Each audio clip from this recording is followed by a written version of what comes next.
இன்றைக்கி டாப்பிக்கை பொறுத்த வரைக்கும் நம்ம எதை பற்றி பார்க்க போகிறோம் அப்படின்னு பார்த்தீங்கன்னா ஹஸ்எஃப்பை பேஸ் பண்ணி ஒரு 4 சிம்பிளான ப்ராப்ளம் கொண்டு வந்திருக்கேன். ஃபஸ்ட்டு ஹஸ்எஃப்னா என்னென்னு சொல்லிடுறேன். ஹஸ்எஃப் அப்படிங்கிற பட்சத்தில் முதல் நீங்கள் காமனாக இருக்கக்கூடிய டேமை சூஸ் பண்ணணும். அடுத்து காமனான டேமில் சின்னதை சூஸ் பண்ணணும். ஓகேவா? இதுதான் ஹஸ்எஃப்க்கான ஒரு பேசிக் ப்ரொசீஜர். ஓகேவா? நான் 3 சம் சால்வ் பண்ணிடுறேன். 4வது இருக்க சம் மட்டும் நீங்கள் சால்வ் பண்ணிடணும். ஓகே, இப்போ ஃபஸ்ட் சம் பாருங்கள் என்ன கொடுத்துருக்காங்க. நான் என்ன சொல்லியிருக்கேன், காமனாக இருக்கிறத சூஸ் பண்ணணும். 3த்துலையுமே பி இருக்குது, ஸோ பியை சூஸ் பண்ணிக்கிறேன். காமனாக இருக்கிறதுல சின்னது, அப்போ P5 அப்படிங்கிறதா சின்னது. அப்போ முதல் டேமுக்கான ஹஸ்எஃப் வந்து P5. அடுத்து ரெண்டாவது பாருங்கள், முதல்ல நம்பர்ஸ் தான் எடுக்கணும், அதுக்கப்புறம் லெட்டருக்கு போகணும். அப்போ 9, 15 இந்த 2 நம்பருக்கான ஹஸ்எஃப் என்னன்னு நீங்கள் முதல்ல கண்டுபிடிக்கணும்.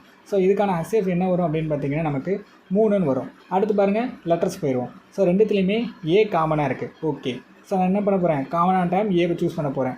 அடுத்து எது சின்னது தானே பார்க்கணும், எது சின்னது, A² தான் சின்னது. அதேமாதிரி ரெண்டுத்துலேயுமே பி காமனாக இருக்குது. ஸோ நான் பியை சூஸ் பண்ணிக்கிறேன். இதில் எது சின்னது, B² தான் சின்னது, ஏன்னா அது கீழே எதுவும் இல்லை. அதே மாதிரி 2 டேம்லையுமே சி இருக்குது.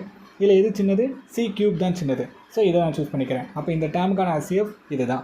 ஓகேவா? ஓகே, இப்போ இந்த கொஸ்டின் பாருங்கள். வழக்கம் போல் காமனாக இருக்கிறத சூஸ் பண்ணுவோம்.